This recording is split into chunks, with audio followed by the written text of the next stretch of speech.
सिंधुदुर्ग जिल्हा परिषद पंचायत समितीच्या मतदान आज सकाळी 7:30 पासून सुरू झालेला आहे आणि मी सिंधुदुर्ग जिल्ह्याच्या सर्व मतदारांना मनापासून आवाहन करेन की आपल्या जिल्ह्याच्या विकासाच्या दृष्टिकोनातून आणि ग्रामीण भागाचा शेवटच्या व्यक्तीपर्यंत विकास पोहोचवण्यासाठी जिल्हा परिषद पंचायत समिती या संस्था या अतिशय महत्त्वाच्या असतात। इथे योग्य लोक नेतृत्व करणं, लोकप्रतिनिधी म्हणून तुम्ही निवडणं, जेणेकरून उद्या रस्ते, पाणी, वीज किंवा अन्य नागरी सुविधा ज्या काही आपल्याला उपलब्ध करायच्या असतील, राज्य सरकार म्हणून जी काही ताकद उभी करायची असेल ते आमच्या ह्या लोकप्रतिनिधींच्या माध्यमातून आपल्यापर्यंत आम्ही पोहोचू शकतो। गेली 27 वर्षापासून सन्मान्य राणेसाहेबांच्या विचाराची सत्ता या जिल्हा परिषद पंचायत समितीमध्ये राहिलेली आहे, लोकांनी अनुभव घेतलेला आहे आणि म्हणून परत एकदा आज आपण आपला मतदानाचा हक्क बजावून मतदारांनी या जिल्ह्याच्या सर्वांगीण विकासासाठी आणि ह्या जिल्ह्याचा प्रत्येक नागरिकाला त्याच्या गावागावापर्यंत विकास पोहोचवण्याच्या दृष्टिकोनातून आपण आम्हाला मतदानारूपी आशीर्वाद द्यावा ही विनंती या निमित्ताने करेन। जास्तीत जास्त मतदान होणं हे अत्यंत गरजेचं आहे, कारण का आपल्याला आपला हक्काचं लोकप्रतिनिधित्व पुढची 5 वर्ष आपली सेवा करू शकतो, जिल्हा परिषदेमध्ये आपला आवाज उचलू शकतो, आमच्यापर्यंत पोहोचून आपल्यासाठी पाहिजे तेवढी निधी उपलब्ध करू शकतो। असा लोकप्रतिनिधी निवडण्याचा आजचा दिवस 5 वर्षामध्ये एकदाच आपल्यासाठी परत एकदा आलेला आहे। म्हणून मी कळकळीची विनंती करेन की कमळ आणि धनुष्यबाण हे जे आमचे महायुतीचे जेवढे उमेदवार आहेत पूर्ण जिल्ह्यामध्ये त्या सगळ्या जणांना आपण आशीर्वाद द्यावं। शेवटी ह्यांच्या या दोन्ही चिन्हाच्या मागे आदरणीय देवेंद्र फडणवीस साहेब, आदरणीय रवी चव्हाणजी, आदरणीय आमचे राणे साहेब, आदरणीय एकनाथ शिंदे साहेब आणि सुनीत्रा पवार मॅडम या सगळ्यांचं ताकद या दोन्ही चिन्हाच्या मागे उभी आहे। ह्या चिन्हाच्या समोर बटन दाबून आपण आपल्या गावाचा आणि विभागाचा विकास करून घ्या असे आवाहन या निमित्ताने मी करेन।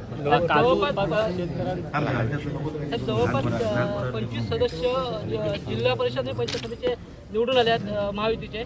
एकतर्फी निवडणूक होताना दिसते, काय चित्र राहील? काय बघा, निवडणुकीमध्ये विरोध होणं हे काय आमच्या हातात नव्हतं। शेवटी त्या विरोधी पक्षाचे जे उमेदवार आहेत ते पक्ष आहेत ते त्यांना आपल्या उमेदवारांना बळ देऊ शकले नाहीत। आज ही सकाळपासून मी माहिती घेतोय असंख्य गावामध्ये बूथ पण लागलेले नाही आहेत। म्हणजे विरोधी पक्षामध्येच अगर आमच्या विरुद्ध लढण्याची अगर क्षमता नसेल, ते लोकशाहीमध्ये आपली बाजूच मांडण्याची अगर त्याची तयारी नसेल, सक्षम पर्याय उभं करण्याची तयार नसेल, एवढे नाउमेद झाले असतील तर मला वाटतं ही निवडणूक जसं आपण बोलता तसं निश्चित पद्धतीने एकतर्फी आहे। पण आम्हाला जे संस्कार राणेसाहेबांनी दिलेले आहेत आमच्यासाठी कुठलीही निवडणूक आम्ही सोपी घेत नाही। आज संध्याकाळी 5:30 वाजेपर्यंत जोपर्यंत शेवटचा व्यक्ती ज्यांना मतदान करायचं आहे तो आतमध्ये जाऊन मतदान करत नाही किंवा आम्ही त्याला मदत करत नाही तोपर्यंत आमचे सगळे कार्यकर्ते महायुतीचे हे मेहनत करतायत आणि मतदारांपर्यंत पोहोचण्याचा प्रयत्न करतात। 27 वर्ष राणेसाहेबांची जिल्हा परिषद सत्ता कसं चित्र असेल आता 9 वर्षानंतर? लक्षात घ्या की शेवटी 27 वर्षामध्ये राणेसाहेबांच्या विचाराची सत्तामुळे आज आमच्या जिल्हा परिषद पंचायत समितीच्या माध्यमातून आमच्या ग्रामीण भागाचा विकास झालेला आहे। पहिलं आम्ही 35,000 तर आमचं दरडोई उत्पन्न होतं, आज आम्ही 2.5 लाखाच्या घरामध्ये गेलो। हे नेतृत्वामुळेच शक्य होतं, हे त्यांच्या दूरदृष्टीमुळे शक्य झालेलं आहे। आणि आता ही 5 वर्ष आज मी जिल्ह्याचा पालकमंत्री आहे, राणेसाहेब खासदार आहेत, निलेशजी आमदार आहेत, केंद्रात आणि राज्यामध्ये भारतीय जनता पक्ष प्रणित NDAची आणि महायुतीची सरकार आहे, म्हणून अतिशय पोषक वातावरण आहे। म्हणून कमळ आणि धनुष्यबाणाच्याच निवडणं हे आपल्या विकासाची दालनं उघडण्यासाठी आहे। असंख्य भागामध्ये काही अपक्ष उभं करण्याची मस्ती काही लोकांनी केलेली आहे। शेवटी ते आमच्या समोर उद्या निवडून चुकून निवडून आले तर तुमच्यासाठी निधी कुठून आणणार? आता काही गाव विकास पॅनल उभं करतात. गाव विकास पॅनल त्यांना वर्ष 2 वर्षामध्येच कळतं की आम्ही निधी आणू शकत नाही. उद्या कलेक्टरकडे काय काम असेल, ग्रामविकास मंत्रालयाकडे काम असेल तर कुठून आणणार निधी, कुठून आणणार ताकद, मंत्रालयापर्यंत कसं पोहोचणार? ह्यापेक्षा एक राणे साहेबांच्या विचाराची आणि फडणवीस साहेब आणि एकनाथ शिंदे साहेबांना पाठिंबा दिलेले हे सगळेचे सगळे महायुतीचे उमेदवार कमळ आणि धनुष्यबाणचे ह्यांना तुम्ही निवडलं तर तुमच्या भागाच्या विकासाची पूर्ण गॅरंटी ही आम्ही घेऊ शकतो. मुंबईमध्ये आज भाजपचा महापौर उमेदवार जो आहे तो अर्ज भरणार आहे. दुसरीकडे उद्धव ठाकरेंच्या शिवसेनेचे उमेदवार असणार आहे रिंगणात. एक लक्षात घ्या, आज मुंबईकरांनी आपला महापौर निवडलेला आहे. आपलं कुठल्या सत्तेच्या कुठल्या पक्षाच्या माध्यमातून मुंबईचा विकास झाला पाहिजे हे मुंबईकरांनी कौल दिलेला आहे. आम्ही जसं वारंवार बोलत होतो की जय श्रीराम म्हणणाऱ्या महापौराला तुम्ही महापौर बनवण्याची संधी द्या, ते मुंबईकरांनी ऐकलेलं आहे आणि ते आम्हाला क्लिअर मेजॉरिटी महायुतीला दिलेली आहे. पण आता तोंडावर आपटण्याची सवयच उद्धव ठाकरेला झाली असल्यामुळे त्यांनी त्याच्यात PhD केल्यामुळे परत एकदा तोंडावर आपटेल, त्याच्यामध्ये नवीन काय.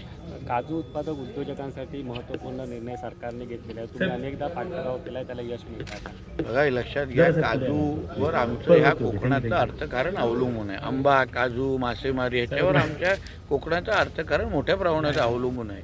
आणि म्हणून आम्ही सातत्याने देवेंद्र फडणवीस साहेबांवर पाठपुरावा करत होतो की आम्हाला एक बाजूला काजूला हमीभाव आणि दुसऱ्या बाजूला काजी उद्योगाला चालना देणं.